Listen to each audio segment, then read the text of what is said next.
গণমাধ্যমে খবর প্রকাশের পর খুলনা নগরীর যমুনা ও মেঘনা তেল ডিপোর একমাত্র যাতায়াত সড়কের বন্ধ থাকা নির্মাণ কাজ আবারও শুরু হয়েছে। কাজ শুরুর সময় এক পক্ষ মালিকানা দাবি করে বাধা দেওয়ার চেষ্টা করলে এলাকাবাসী ও বিএনপির নেতারা প্রতিহত করেন। মামুনের রিপোর্টে বিস্তারিত জানাচ্ছেন সিথি জান্নাত।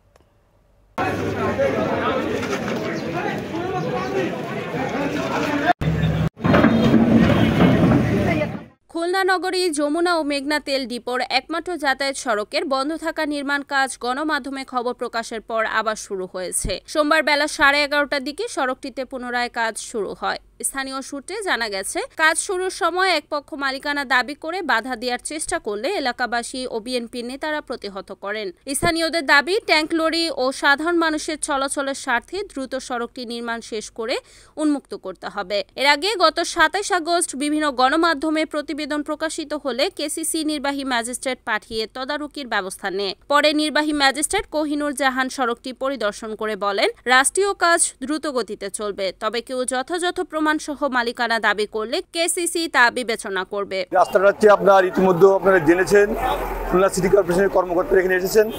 এই রাস্তাটা ম্যাপে যে রাস্তা আছে তার থেকে বেশি জায়গা যারা দাবি করতেছে তাদের বাড়ির ভিতরে রয়ে গেছে।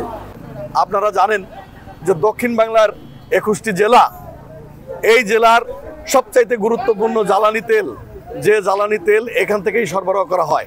এখান থেকে হাজারো মানুষ এই অঞ্চলের এই রাস্তা দিয়ে চলাফেরা করে। সিটি কর্পোরেশনের রেকর্ডীয় রাস্তা, যা আজ থেকে প্রায় 70 বছর আগের থেকেই এই রাস্তা প্রতিষ্ঠা হয়েছে, অথচ তারা এই রাস্তাটা বন্ধ করে রেখেছে এবং আমরা চাই রাস্তাটা দ্রুত সম্পন্ন হোক। এই রাস্তাটা হচ্ছে তো যদি কোনো ব্যক্তির অভিযোগ থাকে, আমরা দেখছি যে এক ব্যক্তি অভিযোগ দিয়েছে, তার যদি কোনো আইনি কোনো ডকুমেন্টস থাকে সে আমাদের দপ্তরে যোগাযোগ করুক, কিন্তু রাষ্ট্রীয় কাজ চলবে। এই জন্যই আমরা জাস্ট এই জায়গাটা পরিদর্শন করে গেলাম। Report Mamun Hasan, NAN TV, Khulna.